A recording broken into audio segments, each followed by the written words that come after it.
Hello CFA students and CFA candidates. Welcome to another CFA Daily Lesson. Today we'll be covering one of the main topics in level 1, which is portfolio management. Portfolio management is a difficult subject in level 1 because it's a summation, it's an aggregation, it's a consolidation of several other topics. You gotta know a little bit of stats, you gotta know a little bit of economics, a little bit of accounting, a little bit of equities. So you have several subjects that consolidate in PM. That's why it's so important, and that's why many students struggle to go through it. So let's go through this question and see what's the best answer. A risk-averse investor will minimize risk, will select the investment with the lower risk when comparing investment alternatives, or hold a very risky portfolio if expected returns warrant it.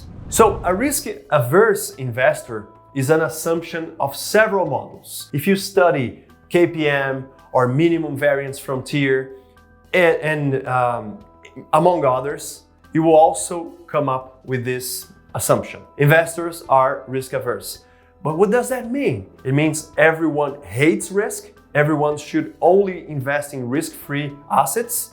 No, it's not quite that. Everyone has individual preferences. So what is good to me may not be good for you. But if I am risk averse, it means I will only accept risk if I'm rewarded. In other words, let's make a drawing here and make it easier. If I am a risk averse investor, here I have return and here I have risk. This is the kind of guy I am if I am risk neutral. It means if I was to take 1% more risk, I want to have 1% more return.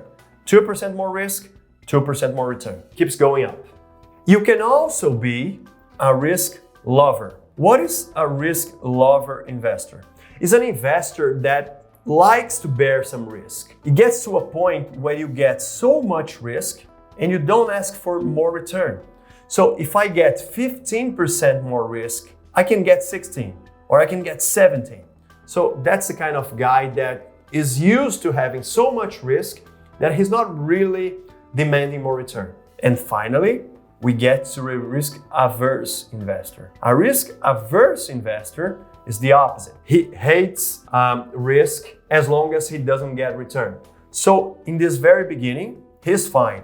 1% more risk, almost no extra return. 2% more risk, almost no return.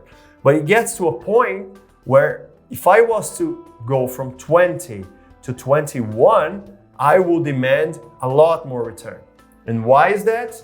Because I don't really like risk as long as I'm not rewarded for it. So which one is the best alternative? Letter A says, risk-averse investor will minimize risk. Is that true? No, not necessarily.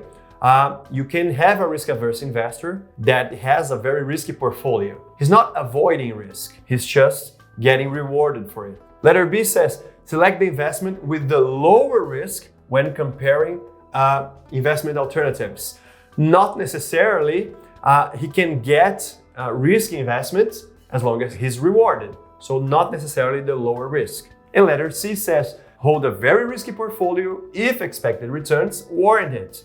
That's exactly the point. So the right alternative is letter C, and that's what we'll mark. A risk-averse investor will pick investments not because they are risk-free, but because they are rewarding. So this is one of the concepts we use in portfolio management.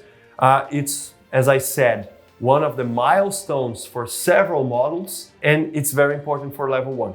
I hope you like it. I hope you understood it. Keep in touch with FK Partners. Check us in the network, and we'll be having more daily lessons coming up really soon. Hope you like it, and thanks, guys.